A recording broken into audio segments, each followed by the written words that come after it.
Yeah, thanks for having me on, guys. This is. I mean, You've I consider it arrived. a big deal, a great honor. Yeah, I've heard other people say that on the podcast. Like, this is going to be the epitome of my ministry experience right here. The epitome? I don't think I've ever heard it that way. Like, this is the epitome of everything. We're just tier one. It's all it's all downhill to this. Here we are. So, I have finally unarrived. Well, that's what. Depending on what you say, it could derail everything. Yeah. But we do edit, so if you want us to like cut it out, you just say the word. No, it's too late. Hey, he said the word epitome. So I've been known to go off the cuff and like my mouth get me in trouble. So we'll see. Oh, Bill cussed. So I mean, yeah. We just beat him. Didn't he just say hell? No. Oh yeah. Oh, I can one up that.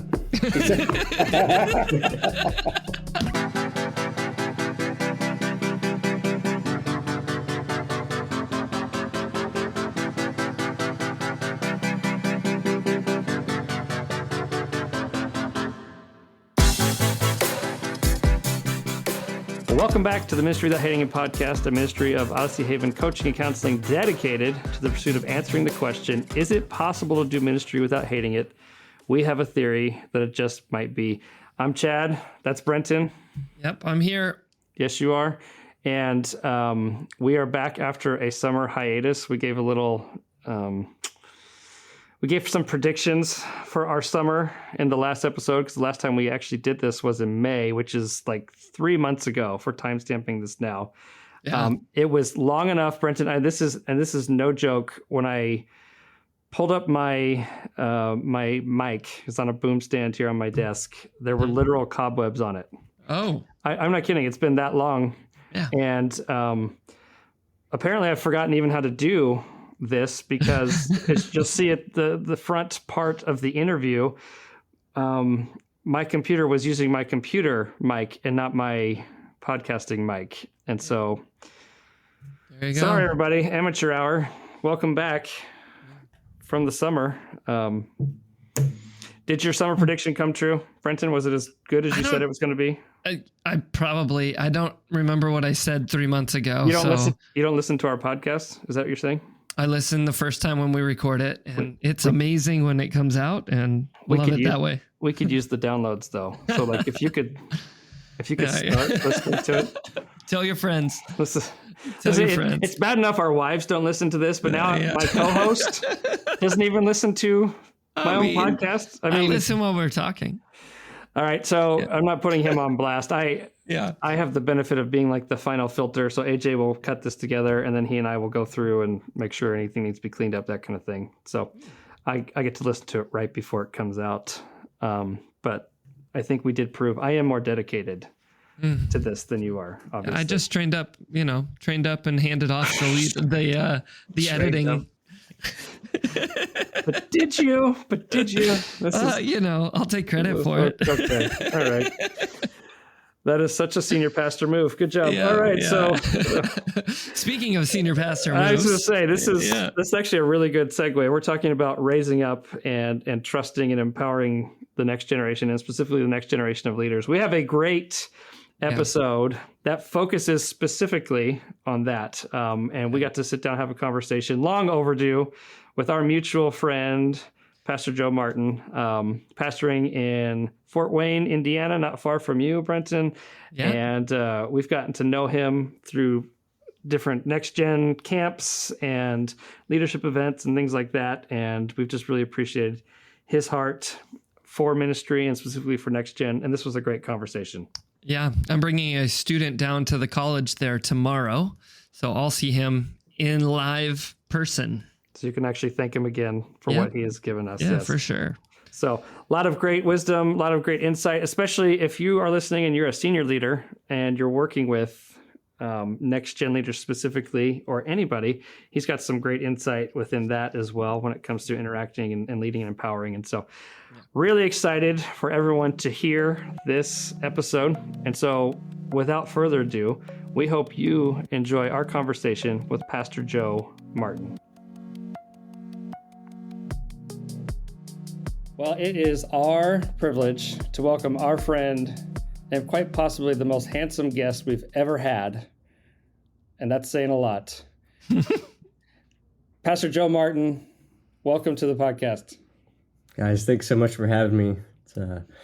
I know it's been said before, but this is a big deal. I do feel like I've arrived. Yes. I'm laughing because we're going to use what you said earlier before this, and everybody's going to know that you're just I use big words lying sometimes from the very beginning. Yeah. But I meant it when I said most handsome because when he popped on, Brent and I were both like, "Dang, that's not us." I shaved this morning and did just the stache because this is like a serious thing, you know. So I thought like serious stache for a podcast. Serious stache. Should just take a screenshot right now and use this as the header for the. He brought his serious stash to the podcast. We appreciate that. Yeah, we appreciate that. All right, we like to start off getting to know you just a little bit. So, Joe, please describe yourself for us in 3 words. Isn't this like the worst question to ask? You know. Oh like, wow! It's Just go serious stash right at it.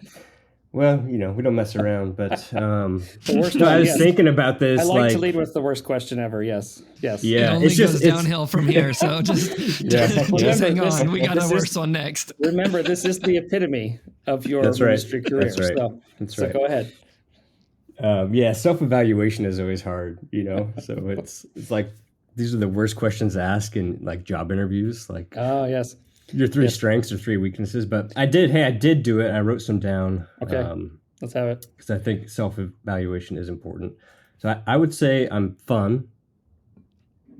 I would say I'm introverted, and I'll throw a spiritual one in there, and we can expand on this. Yes. I would say that I'm a builder. Okay.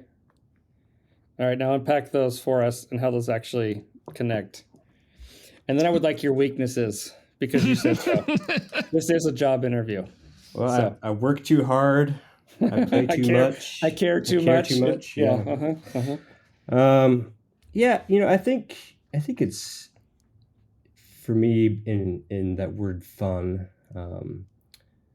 I just think like, how would other people describe me when I was thinking through these things? And I think most people would say I'm fun and like goofy and just kind of like willing to have a good time. I remember in college, my friend group, they called me their little pug dog because one of my buddies had a pug and the dog was always just down to do what everyone else wanted to do, you know? And so that was like my personality, I guess. Like I'm just, you know, don't ask me where you want to go eat. Don't ask me what you want to go do because I'm just down to hang and have a good time.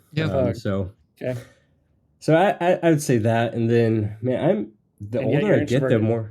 Yeah, well, the older I get, the more introverted I am. It's like my idea of a good time is just staying home with the family. Yes, you know, like agreed. I can like flip the switch and, like I said, old. have fun. Yeah, but man, I'm exhausted being around people for like any duration of time, and I mean, I'll go out and I'll do small groups because I recognize it's important. I'll go out with friends. I'll go to the movies, but it's almost like a chore for me to like build up to it, you know.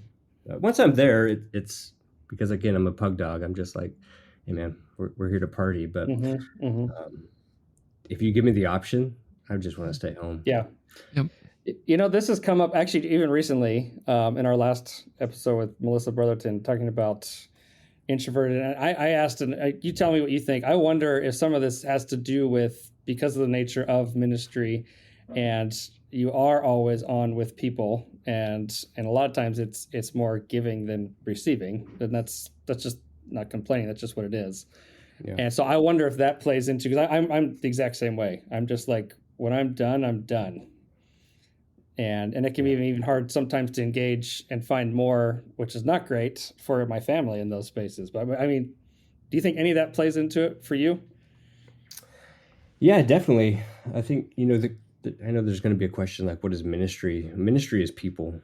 And so when that is, I don't want to like minimize what it is, but when that's literally the job, you are on all the time, you know, and it can be, and because of the nature of ministry, it's not just like punching a clock and like talking to people all day. There's like the spiritual component to it.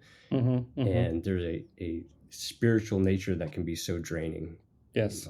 And so like your tank gets emptied on multiple levels. So maybe that probably has definitely something to do with it. Like just turn my phone off and be at home and not have to think, but also not have to pour out, in certain ways. Yeah. I appreciate you bringing the serious stash to this conversation already. This is good. This is good. Well, I knew it was going to be a big day. So. It's all led to this. You had to work up to it. It's all led to this. All right. Your last one, you said you're spiritual and builder. Tell us about that. Yeah. Well, I read a book at the beginning of the year called Living Fearless by Jamie Winship. It's not a really long book, and it's a book on identity, which, there's like, those are a dime a dozen in the Christian world, but he kind of took a different approach of like narrowing down your specific identity and your specific call. And so he takes you kind of like through this introspective, reflective process at the very beginning and has you like define who you are, not just like I'm a child of God, but like who you are specifically. And so I just thought through like over the course of, I don't know, the last 15, 20 years of my life, and even probably before that, just moments that I've had where I feel like God was revealing specific things about me and a specific identity and call. And I remember being in it wasn't a church service, it was like a youth conference or something over 10 years ago. And they had like this traveling team come through, and there was a prophetic team, and they just started like having people stand up. They would ask a question, and if this resonated with you, you stand up, things like that. And I don't remember ever standing. But at one point during that service, this gal like called me out of the audience, just like pointed to me and called. And I know this is like not a unique experience to me. A lot of people have had these moments where they've been prophesied over and like picked out, but it was the first time it had happened with me. And so she has me stand up, and there's probably like 350 people in the room. And she comes from the stage and just starts like prophesying over me and like forthtelling and being encouraging and all these things. But I remember she said this one phrase that has always stuck with me, is that she said that she sees me with like a hammer in one hand, and in the other hand, I'm laying on hands and praying for someone. And then she talked about how like God has called you to build, and then like fast forward, I don't know, 6 years after that, I'm in California and in a church service, and my buddy Ben Dixon was at our church and did like this prophetic workshop. And it was the second night. And so he'd done one night, and it was the second night of it. And he's like, okay, I'm going to start. And Joe, I just got to do you. And so he comes over to me, and someone actually like wrote out the transcript of what he said. So I still have it. But one nice. phrase again that stood out was, God has given you all the tools you need to build. And so I just like, this theme has just kind of been reoccurring in my life, that God has called me to build. And I would be like the first to admit I'm the most unqualified person, like in my own mind. I often don't know what I'm doing. You're in good company. It just kind of like winging it, a lot of the time. But I also don't want to like minimize who God's called me to be. And, with prophecy, I think you always take those things and you file them away. And if it comes to pass, well, praise God. If it doesn't, maybe he's still working, or maybe the word wasn't for you in the season you're in. But to me, it's like, man, if this is a repeated theme, then I'm going to look seriously at that. And I don't want to like minimize it or take it for granted. So that's good. I'm just here. I'm just, whatever God wants to do, I'm here along for the ride. But if he's calling me to build, what does that look like? And I think it plays out in different areas, but still learning too, Yeah. I guess we got deep there right off the bat, but no, that is the hope, that this actually takes us right there. And I appreciate you sharing that story. That's good. So you mentioned a really deep question. So let's go even deeper. What's the worst job you've ever had? and if you say ministry, show might be over. So, but what was the worst job you ever had? And if it wasn't ministry, If it was, it's okay. Let this be a safe space for you. Yeah. What did you learn from that? Yeah, man, I've had so many jobs. I did, and Brenton knows this. I was in asphalt maintenance for almost 10 years. It was a summer job. Oh, you guys have that in common. That's Yeah. amazing. Yeah. Amazing. Seal coating. Yep. Yep. My family, it's funny, like we were either pastors or we're in asphalt, so it's like my life was like planned out for me when I was young. But yeah, so I did that as a summer job. Yeah. Yeah. But honestly, it wasn't the worst job I ever had. I liked kind of the grunt labor of it and like the satisfying nature of putting your hands to work and then seeing the end result. But I did a brief stint at the post office. I was a mailman for 2 years in 2014 to 2016. And honestly, that was the worst job. Like there were great parts of it, like being out on your own and just kind of competing against yourself to get this mail delivered as quickly as you could. But I was they only hire like temporary employees. Oh, so you have to get promoted from within. And because of that, I was basically like the catch-all, and I would like have to take out extra mail that carriers couldn't deliver because they're 8-hour employees and they can't go beyond that. So I would go do like a full route and then have to come back to the office and be sent back out for 2 hours, thinking that maybe I'd go home. But the worst part was just like if anyone's listening that works at the post office, they're going to hate this, but the worst part was like the inner turmoil between like the union and the postal employees. So like, I'm sure a lot of people are familiar with unions, but you have the union within the organization, and then you have those that like are upper management that aren't union employees, and then you have union employees, and they would just fight all the time. And like as someone who was like, I think even then I was pretty ministry minded, I would just see like dissension among the ranks, and people like say whatever they want and not have any repercussions or there's no chance that they're getting fired, and basically just tell management off. And it was like that was just hard for me to be a part of and not being able to do anything about it, And like the union people wanted me to join the union as like a temporary employee. So I'm paying union dues, but I don't get any of the benefits, even though they said like, hey, we fought for your salary, which was like almost, it was so bad, Thanks, guys. So it's like, I don't think I'm interested, but I'd love to talk to you about it, because I had all these thoughts about like what I was observing, and they didn't want to talk to me, so they didn't hear, but they just want your money. They just want my money. That's right. Just pay your dues, shut your mouth, keep your head down, pay your dues. That was like kind of the motto. So like there were really great things about it. I enjoyed like, again, being out and just listening to books on my route. I loved getting out of the office. I'll say that, but I wouldn't go back. It's just a different world, and I'm not really interested in, Yeah. So I'm curious if there's any correlation to things that you've brought into ministry that you've learned just from that. Yeah, I think so. I think like the opportunities we have to engage in healthy conflict are good. Opportunities, nice. Yes. Yeah, nice. When conflict comes up, we can choose to ignore, or we can enter in. And I think when Jesus talks about blessed are the peacemakers, it's not just those who are like passive, right, and want to be like, hey guys, let's all get along. No, it's like actively engaging in conflict, right? And how can we work this stuff out in a healthy way? And that was not modeled there. So it's like, I wasn't like, I was in ministry then. I was bivocational, serving in a church, but definitely by no means seasoned. But even then, I'm like, there's got to be a better way. Yeah. I think that, among other things, like I learned. But I say everything I needed to know about leadership I learned in asphalt. Yeah. Like I get that. The stories you guys could tell. I'll tell you what. It's like a whole other podcast needs to be made here. Yeah. The asphalt pastors, huh? You just can't abbreviate it.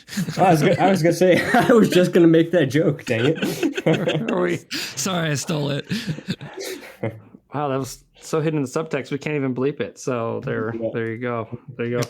I will say this. I didn't work in asphalt, but I worked in fast food, and I won't say which one, but I worked Wendy's, in fast Carl's food Jr., Oh, great. Now they're Chick-fil-A.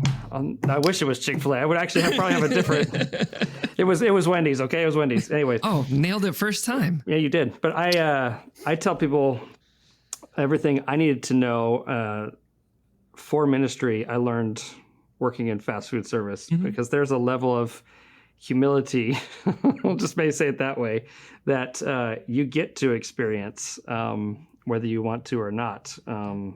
Because you come into it, people already, a lot of times customers were already looking down on you because, well, you're working in fast food, you must be an idiot and whatever, don't know what you're doing or couldn't get a better job. I mean, you go down the list, right? Yeah. And I was a teenager and did it into my first year of college. But yeah, that's what I learned from that. Yeah, I will say, like, I definitely had some missed ministry opportunities in the post office because I was probably so jaded and frustrated at work. I do remember like this really specific time. She was like a corporate postal employee, so she came in and she was like assessing different things in the office, and somehow she found out that I was serving at a church, and she came up to me while I'm like putting mail in my case, and she's like, "So you're a pastor? So what am I supposed to tell my daughter whose dad just left us?" And that was like, and I knew that she wasn't supposed to be talking about this. Like she knew it, but she just like, she needed, and I was just, I think I said like, well, first off, like you didn't deserve that, and maybe I said, I really don't know what my full response was, but I remember thinking, wow, I really missed that opportunity. It was like some sort of Christian pleasantry. It was like, just kind of like, because I was taken off guard, Yeah. And then she moved on, but I think back on that moment often, and I thought, man, I wasn't switched on enough, like even then I just wanted to get out of the post office and work at a church. That's all I wanted to do. And so like that occupied my thoughts and my mind. But I think, gosh, that's a lesson learned. Like you minister where you are, Yeah. Yeah. So, yeah. Well, and I wish I'd actually even had the presence. I mean, ministry is the first thing from my mind back then. In fact, there's times I look back at my time in, working and running the grill or whatever, thinking this is why I'm staying in school, because I don't want to keep doing this kind of a thing. And I don't want to do manual labor and all this type of stuff. And then I became a pastor and I do that kind of thing all the time, right? I'm running the grill. I'm serving. Yep. I'm doing manual labor, keeping the grounds up, whatever, that type of thing. And so it's just funny how you can look back at these things and go, well, Lord was in that from the very beginning, even if I didn't see it. And what are those things that I can remember to take forward like that? Yeah, that's good. That's good. Joe, you've taken us to deep waters already. I almost don't even want to ask the next silly question. What is it? What is this next question? This will be the last one, okay? And then we will get really serious, unlike we have already. What is a current trend or cultural phenomenon that you just don't get? Yeah, we kind of, maybe it was before the recording, we're joking about this and someone brought it up. But like the skibbity, Ohio skibbity Riz, I get that it's like like a meme or some influencer brought it up, but the thing I don't get is like a toilet or something, right? Yeah, and I know there's an origin story, and these kids can all explain it to you, but I don't get the thing with Ohio. And sounds like when I was when I was on the West Coast, I remember my youth kids were telling me like Ohio doesn't exist. Yeah. And so Ohio is like, I have family in Ohio all over the country. Yeah. I was in Ohio like a month ago. You know what? It's a cool state. Honestly, I've driven through, and I know they got like some cool parks and some cool cities. And I'm literally wearing an FC Cincinnati. This is their MLS soccer shirt right now. I got to actually go to a game. It was awesome. So listen, if you're listening and you're in Ohio, you guys get a bad rap, and you don't. We see you. We see you, and we feel you, and it's not okay. It's Yeah. not okay. It's not okay. We're here to change this. That's right. One skibbity at a time. That's right. Yep. Woo! Can I say that, or did I just swear in Gen Z? What did I do? I don't know. You probably What did did. I But do? What did I do? What did I just say? someone's gonna let you know.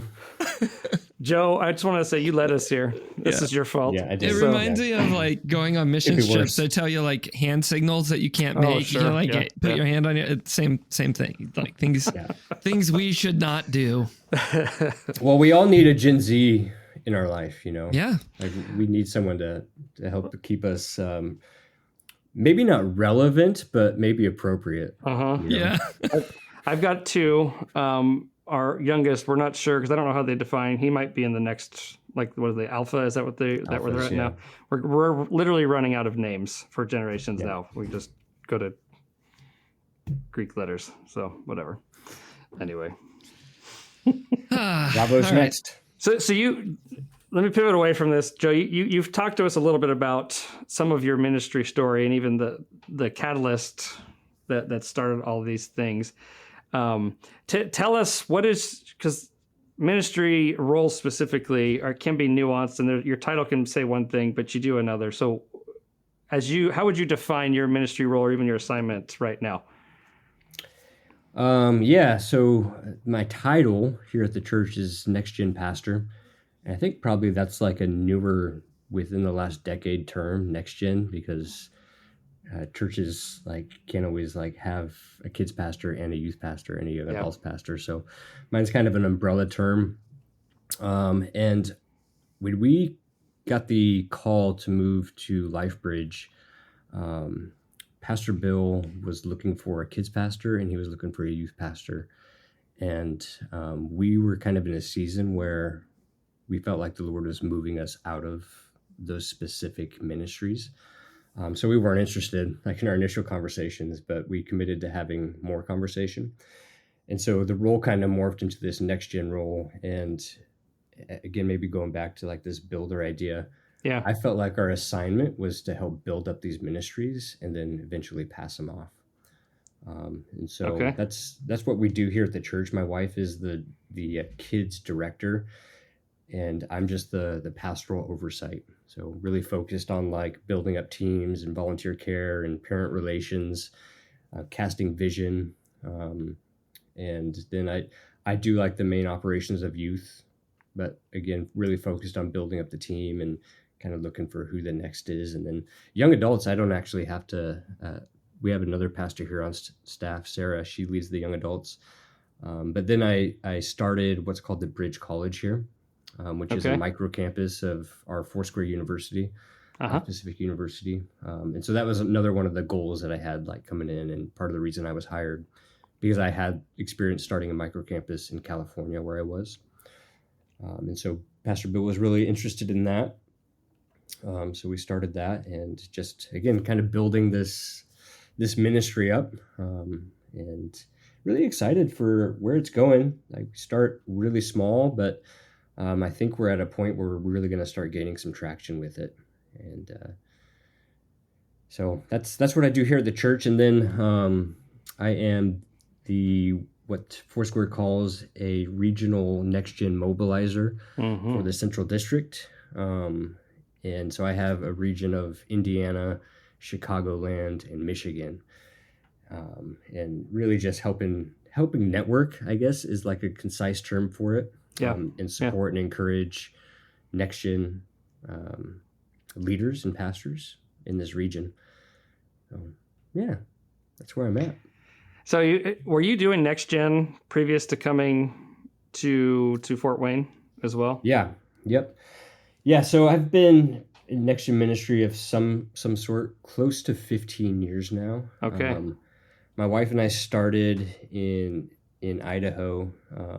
And backing up, like, my dad was a youth pastor and a pastor when I was a kid. And so like, it's something that I've kind of always wanted to do. I remember when I was like 8 or 9, or no, probably more like 6 or 7, I was sitting on like some kid's lap in his youth group and thinking that it was the coolest job in the world, because he just got to have fun, and like, we have all these cool kids around. And I get to like go to concerts and Yeah. you know throw water balloons and pies in people's faces, and I was like the cool pastor's kid, and he was the cool pastor. So it's like, oh, this is what it is, you know.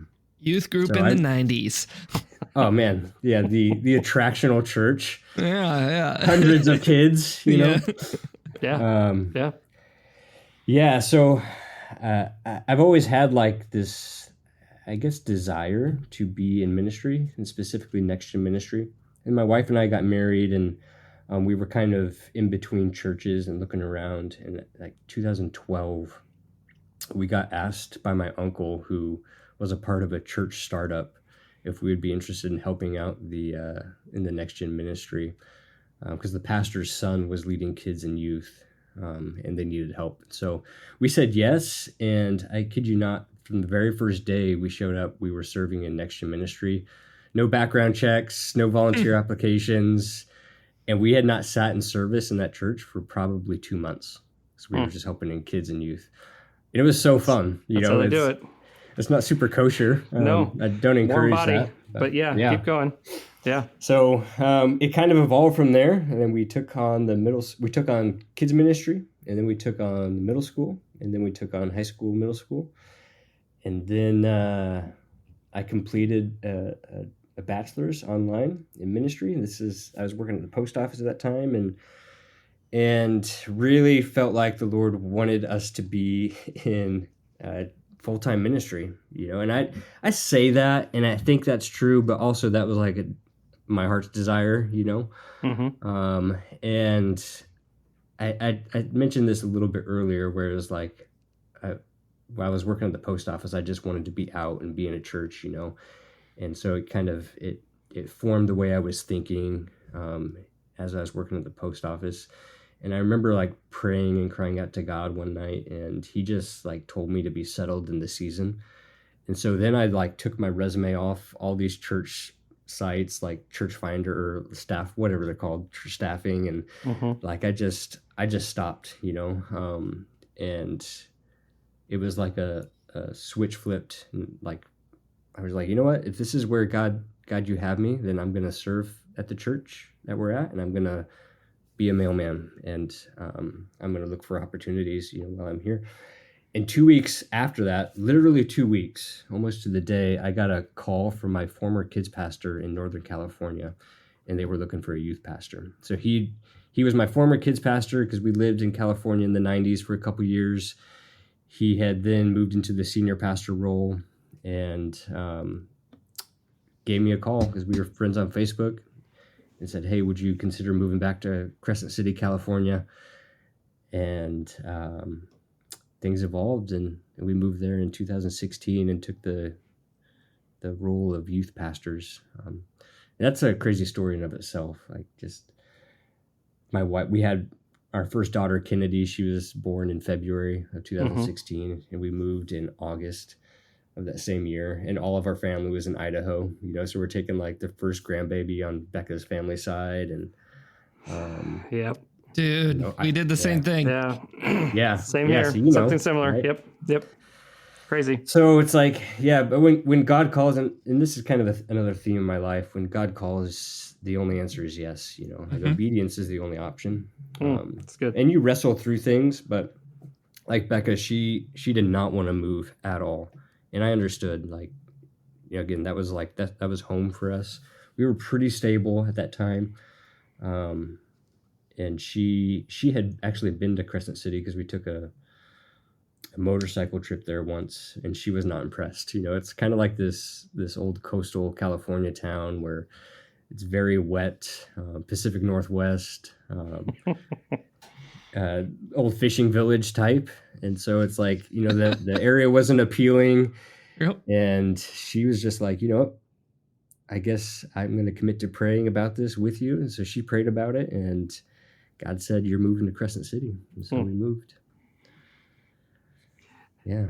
And then fast forward, Bill reached out to you. Bill, who's been on the podcast before, very good friend of all of us here.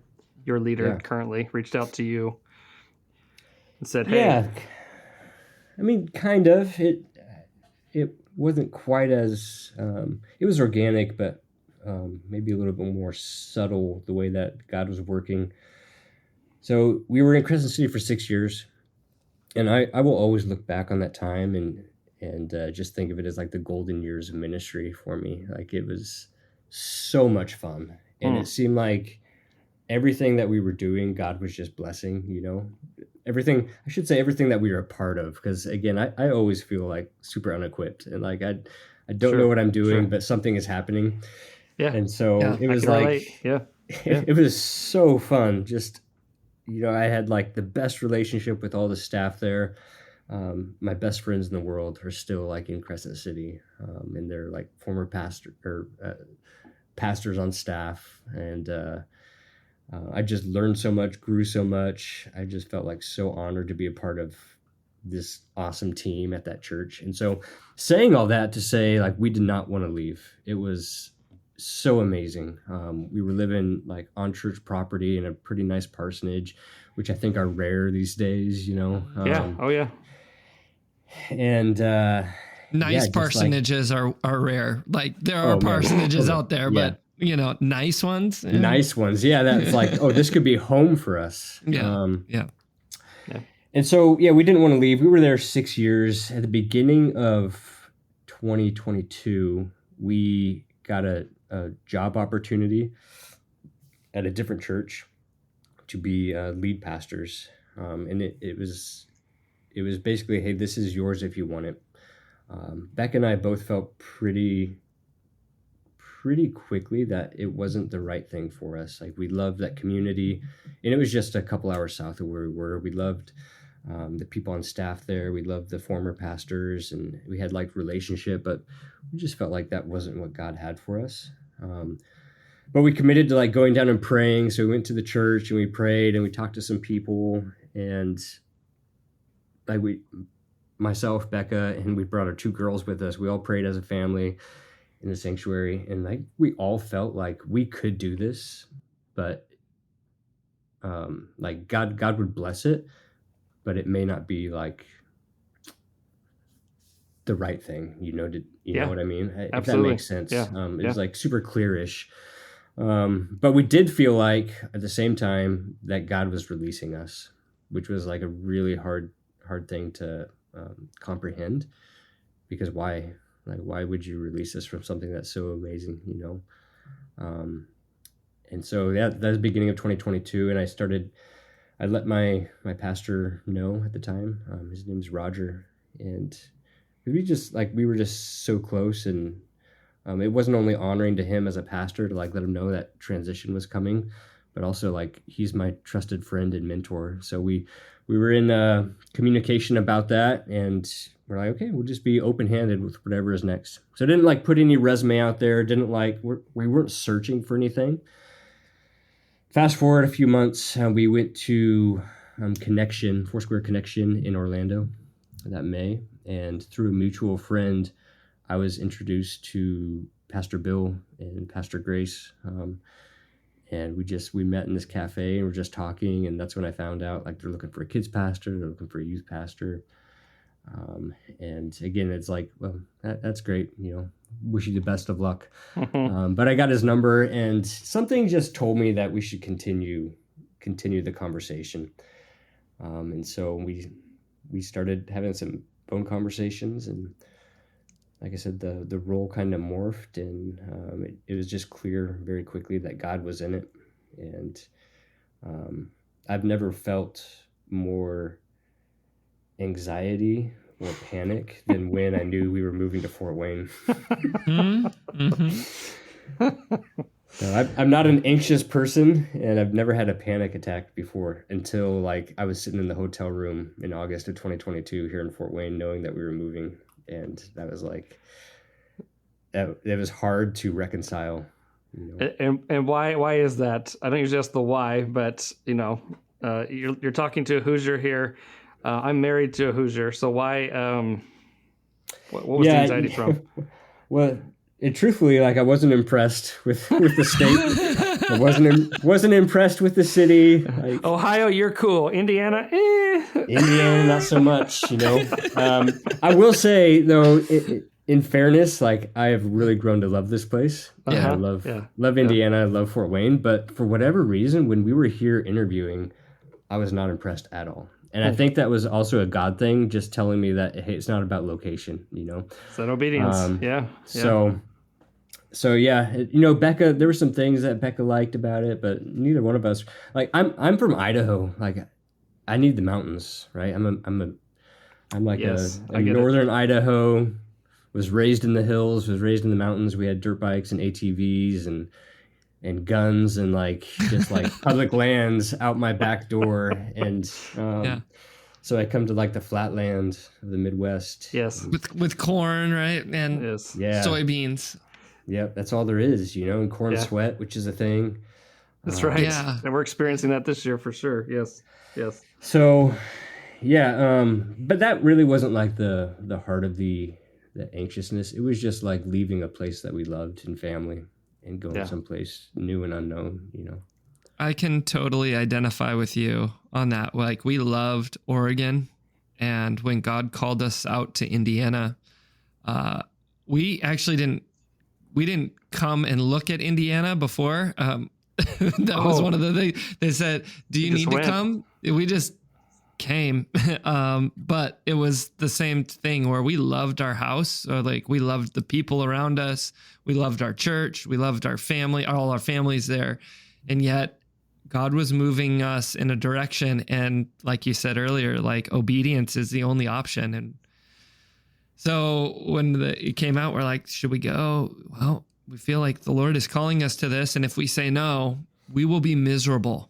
Mm-hmm. Yeah. Even in our comfort, we'll be miserable because we know we aren't doing what the Lord's calling us to. And dude, so I identify with that so much. And the taking your in-laws' only grandchild away, bro, I feel that. Like it was a big move, man. Big move. Yeah. It was a bold move. It creates some tension inside the family even.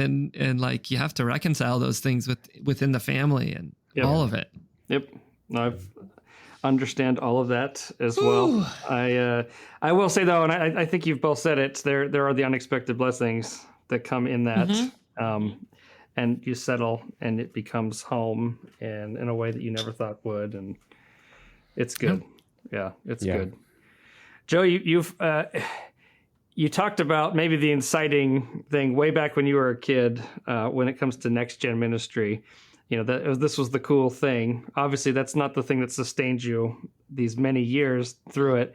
I'm curious where that passion or what's the driving thing for you to continue even within NextGen Ministry as long as you do, because that's not common. It's oftentimes it's actually even it's not seen as a stepping stone, but sometimes it is. We get your feet wet here, and then someday you can be a big church leader as well, right? But to continue into it as long as you have, what is driving that, or what do you keep coming back to that goes, this is why I do NextGen specifically? Yeah, that's a great question. When I was a kid and I was in my dad's youth group, all I saw were like the cool things, and the fun things. And the reality is there's probably nothing harder than NextGen Ministry in the ministry world. And I'm sure someone can debate me on that, but when you're dealing with kids, you're literally like standing in the gap between them and the hardest season of their lives. Especially like teenagers. And oftentimes you're like the first responder in a lot of the hard situations. Yeah. And so, like, don't get me wrong, there's plenty of times and seasons that I wanted to quit just because it's so hard and it's so taxing. Some like redeeming side, there's obviously redemption. I'll talk about that in a second. But one thing like with kids versus adult ministry or NextGen versus adult is adults can be equally as frustrating because they act like kids sometimes. And kids, right. You expect them to act like kids, So it's like, of course they're going to say these things. Of course they're going to ask these. Of course they're going to do these things. They're going to be dumb because they're kids. Yes. And then adults can be frustrating because they're acting like kids. You just want to be like, what's going on? Right. So, that I think that's part of the redemptive nature of it. It's like you let kids be kids, and you can have fun with kids being kids, and also just be like I mentioned. I was fun. Like I enjoy just being goofy. Being able to like be the the awkward, unrelatable youth pastor. Like I really play on that.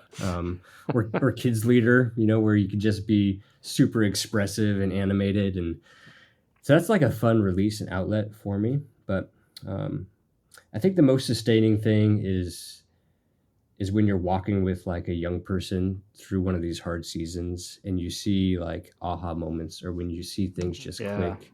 Yeah. Or even when you don't see it, but it's coming. Like, that because of investment, God's going to redeem those things. He's going to redeem time. I just think back on like some my years of. So primarily I've been in youth ministry. Like I'm overseeing kids ministry, but I think my sweet spot is with youth. I think back over the years of like youth ministry, and because of social media, you can like follow kids around now. Like, what, that sounded creepy. I don't mean that. you know what people are up to. Right. Right. Well, hey, so maybe I'll save you here for a second. When I was a youth pastor, the social media thing was just starting. Like this is it's going back a little bit.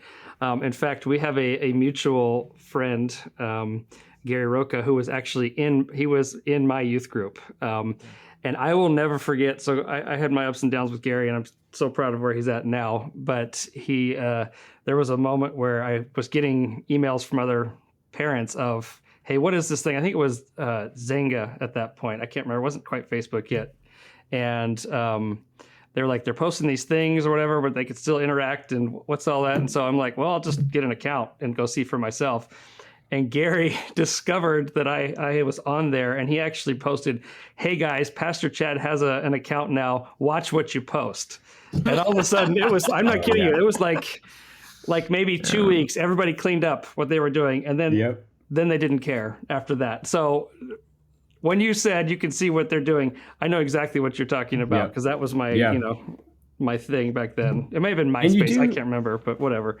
Oh, I had the MySpace profile, man. That was a big deal. Yeah, I kept Tom he was in my top 10 because he was my friend when nobody else was. So. That's right. Yeah, he was. And if you know, you get that joke. Yeah, exactly. Yeah. Anyway. I think the social media aspect.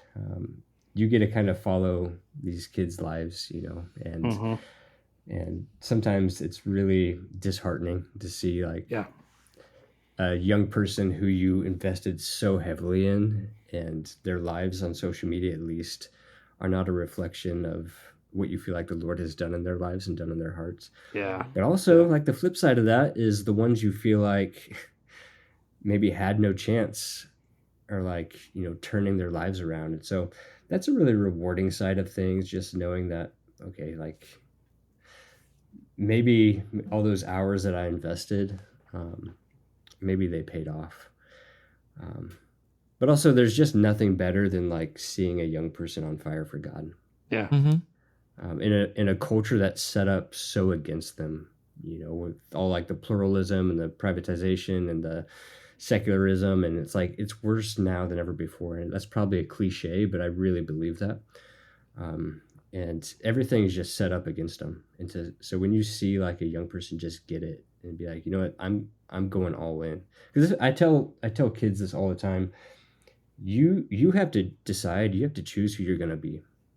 Who are you going to be? Like, you can only play victim for so long. You can only blame circumstances or family situations or parents. Eventually, you got to say, I'm either in or out. And when they say that they're in, man, there is nothing better than that. So I think that's what really motivates me and keeps me going in NextGen Ministry.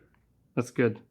Well, I love that, because I think you can take that and apply that to any ministry that you're a part of. And you're right.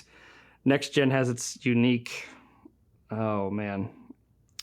flavor of pain and of joy and celebration and all the things that come with ministry. But you're right. When you see the life transformation and the change, and then they get it and it becomes their faith. There is something special about that. Yeah, that's good.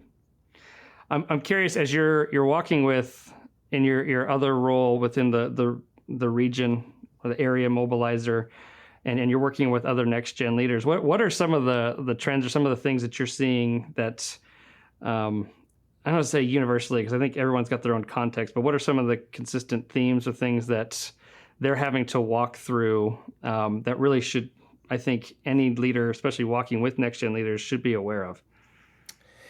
Yeah, I think just youth specific, and we can talk about like kids ministry as well and young adults. But youth specific is people are having a hard time getting them to come. And I think that's an across the board context. Like, and we are moving away from like attractional church, you know, and I think that's a good thing. We're moving away from like hype and party youth group. But also families are so busy now. Yeah. That youth leaders and kids leaders and young adult leaders and pastors don't know how to like re-engage and you know, have like a consistent night that works.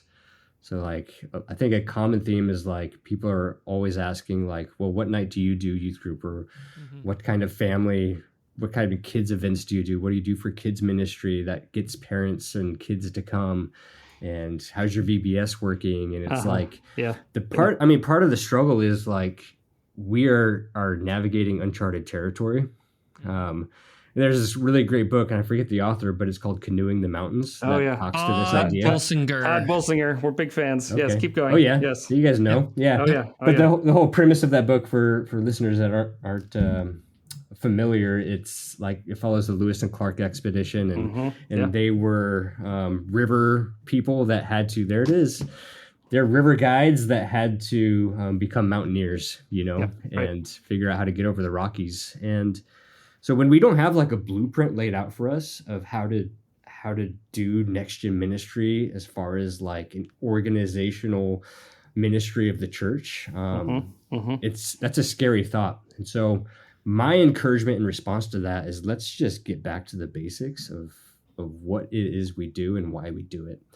You know, maybe it's not about getting them in our doors. Maybe it's about going to where they are. There it is. You tell me you don't have a NextGen ministry in your church. There it is. Cool. Where are the kids at? That's right. Where are the youth at? Yep. I had I use this lady as an example a lot, and I won't say her name, but she's a Foursquare pastor, older, here in Indiana, and she met with Becca and I a couple years ago, and just wanted to like, you know, hear our hearts and, you know, kind of pick our brains about some next gen things. And she has a smaller church, an older church, and no kids, or maybe has kids and a couple youth in it, but no one to like really invest in the next gen ministry in the church. But she like started this donut ministry at the public school once a week. And so she's known as like the donut lady or something. Like they give her a title, but she just goes to where they are, you know, and gives them food. And it's just like has this ministry of presence, but also other opportunities to like get to know individuals and get to know their names and their family stories and like, you know, insert whatever comes next as far as like ministry opportunity. But I love that because that's an example of like, it's not about filling rooms or filling buildings anymore. Yeah. It's about like going to where they are. And you can do that with very limited resource. So I think, you know, the trend is like, how do we get them to come? And honestly, I'm not a master at this yet, but I'm just starting to recognize, well, maybe it's not about that. Maybe it's about like going to where they are. And, you know, part of our focus here, and I communicate this when I'm in bigger circles, is like, we're all about family ministry. And so we're not going to do like a ton of kid only events. We're not going to do like drop offs and go have date night. But we will do some of those things still. But the greater vision of what we're trying to accomplish here at LifeBridge is family involvement and recognizing that parents are the primary disciplers of their kids. And we'll get them once or twice a week, maybe. And we're really called to supplement what's being done at the home. So how can we like better equip parents? We do that with kids ministry and youth ministry across the board. At least we're trying to. Like I said, we have not arrived or figured it all out. But, What have you found fruitful in that? I want to just double click on that just for a second, because that's been somewhat of our approach as well here. We don't do a VBS because there are about 50 of them in town already. We do other events, but they're all centered around relationship building and that type of thing within community, and it's not age specific most of the time. So the idea of trying to resource the family, because they are the greatest, so as the family goes, so goes the next generation, right? And so what have you found some fruitfulness in when it comes to that type of thing? We're still looking for fruit, if I'm being honest, Chad. Okay. Like we do see, that's not to say we don't have wins, but one thing we're doing is we're being consistent and holding to conviction. Okay. So like obedience, right? There's a little bit of a culture shift that we're trying to establish here with that. And we get some pushback. In fact, I heard recently that maybe someone is not coming to our church anymore because one thing, like a move we made was we have all kids in worship, the praise and worship part of our service, and they're dismissed afterwards. And that was like a change we made. And their child didn't enjoy that aspect, didn't like being in big church for praise and worship. But the heart behind that is we want kids to worship with their parents. We want it to be modeled for them, and vice versa, And so it's like, I get the struggle, but I don't think we're willing to compromise on that, And so like, where's the fruit? Well, maybe we'll see it in 10 years from now. Sure. But like, we do have wins. Like, I love it when we have family events and we have parents being goofy with their kids at church, or like kids, and just like it's a simple movie night where we just invite families in. And then like, I think it's a huge win that I have a bunch of parents on my leadership team for both kids ministry and youth ministry. Like, I have parents willing to invest their time in that context. And I'm fortunate that I have students that don't mind their parents being there. And I know that's not the case with all young people, but like, so far, again, I think that's like part of like holding to conviction and the vision that I feel like the Lord has given us for this ministry is like, it's going to be awkward and it's going to be uncomfortable and change is going to be hard, right? But I feel like this is gonna pay off, because I feel like that's what the Lord is calling us to do. And if we're walking in obedience, then it's going to be a win, and we're not going to see maybe like the huge numbers. We're not going to see exponential growth or anything like that. But I think, family discipleship is key. And so honestly, it's a lot of trial and error too. Like, if something doesn't really like work or doesn't really align with the vision, then we're willing to also let it go. The fruit is, I think it's like small wins that we're counting as fruit right now. Well, it's important to define those so you can quantify those in the, as you're doing the obedience. I can't remember who said this, but it's walking in the same direction, over time, right? Even though you don't always know what's going on or if this is actually working, but if you're able to actually quantify the small wins along the way, what you're celebrating, and you're able to move forward. And I don't hear any of like resignation in what you're saying. In fact, I'm curious with this, and another question I had actually ties into this. It takes a lot for a senior leader to be able to trust you. So, for example, hey, we're gonna have we feel like we need to have the kids in worship with us, and for him to go, yeah, I trust you in that. And so, as you've walked with, and Bill's a fantastic leader. Healthy, at least from our perspective. You're on the inside, so maybe you can spill that all here if you'd like to. Totally kidding. But when it comes to, the NextGen leaders they're not the leaders of the entire organization. We can call it that because churches are like that. So that being said, then, what wisdom or maybe insight would you pass along to other leaders who are leading the NextGen leaders to be able to establish that trust and releasing and that type of thing? Yeah, Chad, I love this question. It's something I'm most passionate about because I feel like in the ministry context within the church that I've served in, I've served under really great pastors and leaders that have always had a level of trust with me, and vulnerability as well. Like just Hmm. releasing some maybe pastoral pressure to like have it all together, and entrusting me with like um, personal information, and I've found that to be so encouraging and empowering as a next gen leader. Um, and so, just going back for a moment, you asked about trends. Another trend is next gen leaders don't have a great connection or relationship with senior leaders, Oh, wow. Okay. oftentimes. Okay.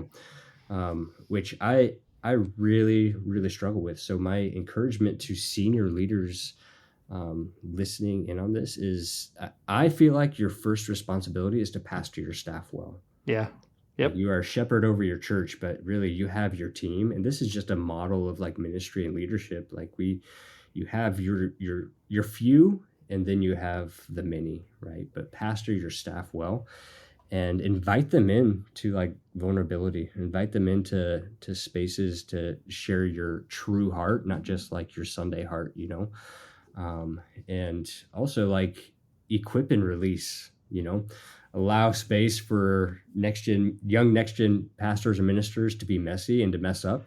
Yeah. Yeah. It's good. One of the first things I did when I came here was broke a TV by accident, because we had a piñata, and someone hit the piñata and flung a piece of candy at this big 85-inch TV screen and like just shattered it, Oh, piece of wow. candy. But it's like, I told Pastor Bill that like humbly, hat in hand, like, hey, I messed up. And he just laughed, because this is like, of course, it's like, that's also a financial burden, but at the same time, like we just allow people to be messy and to mess up. And if it's an issue, like you talk about it and with grace and move forward from there. But I would say like the biggest thing is really pastor your staff and invest in your next gen leaders well. And so once you do that, then a bond will form and trust will come with that as well. And I recognize like there's going to be differences of personalities and not everything is always a good fit. So sometimes you do need to like graciously let people go. Sure. But in grace and in love, Sure. So, but also like our process of moving out here to Fort Wayne and getting to know Bill, like these were questions asked at the very beginning, like in the interview process, like, hey, it's basically what type of leader are you?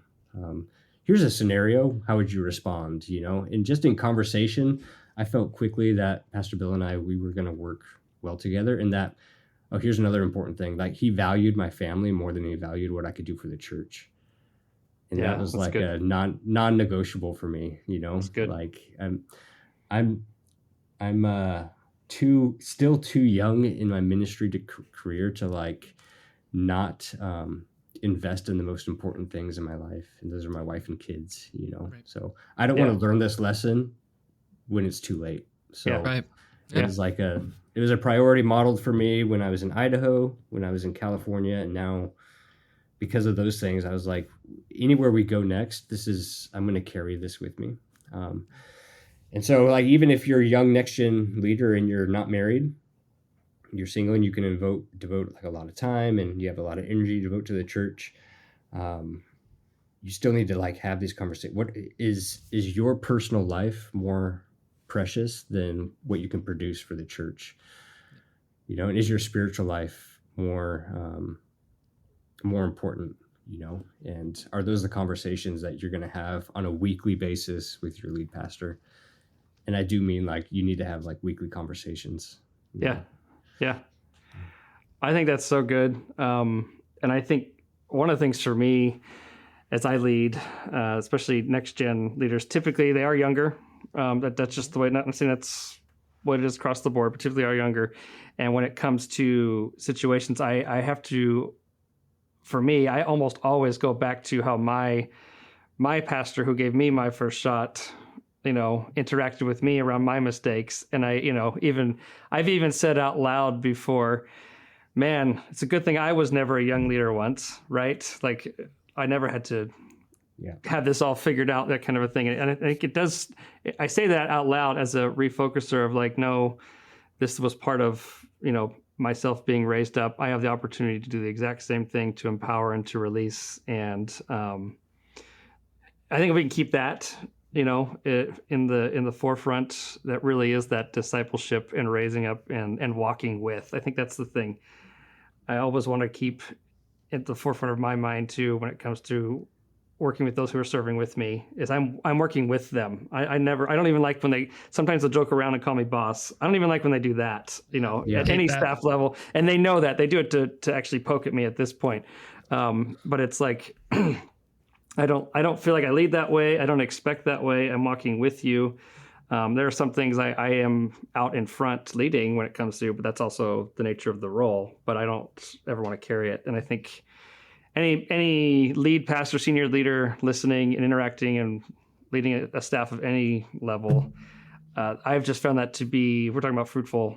I found that to be so fruitful in a lot of things relationally. And even when the conflicts and things do arise, because we've already established that trust and relationship within. And so that's really well said, Joe. I really like that. Yeah. Yeah. And I think that idea goes back to any level of ministry. So for instance, I'm not just, but I'm the NextGen pastor at the church. I find my primary responsibility is to pastor my leaders and my volunteers. Yeah.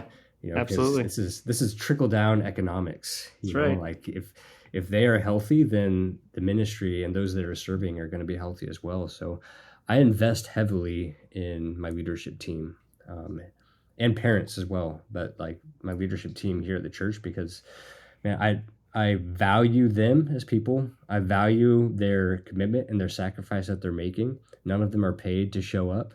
But I also I want to see them grow, because I want to see our kids grow, So it's good. We have our rules and structure that we set up is hey, you can serve, but you can't overdo it, So we limit how many times they can serve. And I'm one of those guys that in kids ministry, I'll close a class rather than overserve my volunteers. Oh, that's good. Wow. We'll close the baby section or something. Have moms. I get a little anxiety when you say it, but that's good. Yeah. So, and right or wrong, that's what I've committed to do, because we're playing the long game, and I think leader health is really important. That's good. Well, Joe, this has been really, really good. And I just thought we love having conversation with you. Hands down. Yeah, we just love it. Anyways, we want to give you the last word. Then ministry is tough, right? It's tough on ministry leaders. What encouragement or hope would you pass along as we wrap this up? Yeah, ministry is tough, no doubt. And I think there's a attrition rate, especially among NextGen leaders, where you get so burnt out because of all that it entails, And I was close to burnout several years ago, and I'm just so thankful, again, going back to this, that I had pastors who cared about me, as a person, more than they cared about what I could produce. And because of that, it's made me a better leader. But I remember after a couple really hard weeks in ministry, just we had a kid almost die, and just crazy stuff happened at camp, and then it was just go, because you're kind of picking up the sifting through the ashes of those hard experiences. So you just, I just remember feeling so overwhelmed, and I kind of liken it to, and I've never been in war, but I imagine a soldier in battle. You just go and you fight, and then there's a moment where everything just kind of pauses, and you have a moment to think and reflect, and it's just a breakdown, And I remember after this really hard couple weeks, I met with my pastor, and he's like, I think you just need a really good cry. And I was like, you know what, you're right. And you just turn it on, and So I would say, and I don't mean this like I don't want to make light of this or minimize it at all. I think just being able to express like the pain and the hurts that you've experienced in ministry is really important. And if that's crying, or if that's like, just venting to a friend, someone that's trusted. So I would encourage that, and then learn how to rest really well. And I think this is probably the number one offense of pastors is not keeping Sabbath. Yeah. Yeah. So what is Sabbath to you? Of course, we want to have like the biblical standard, but then you need to define that in your personal life. Learn how to rest well. And if you're a young NextGen leader, this is a lesson you need to learn like now. Right. That's right. And so like another non-negotiable for me is like every Monday is my Sabbath, and I don't always do it perfect. So don't hear that. Like we're still like figuring out what do we need to do to like disconnect and actually refresh. But I think like Sabbath sometimes is also reserved for like senior leaders, but NextGen, you need to Sabbath. Yeah. Yes. It's a hard job. It's a hard call. And then I just wrap up in saying this: focus on the victories.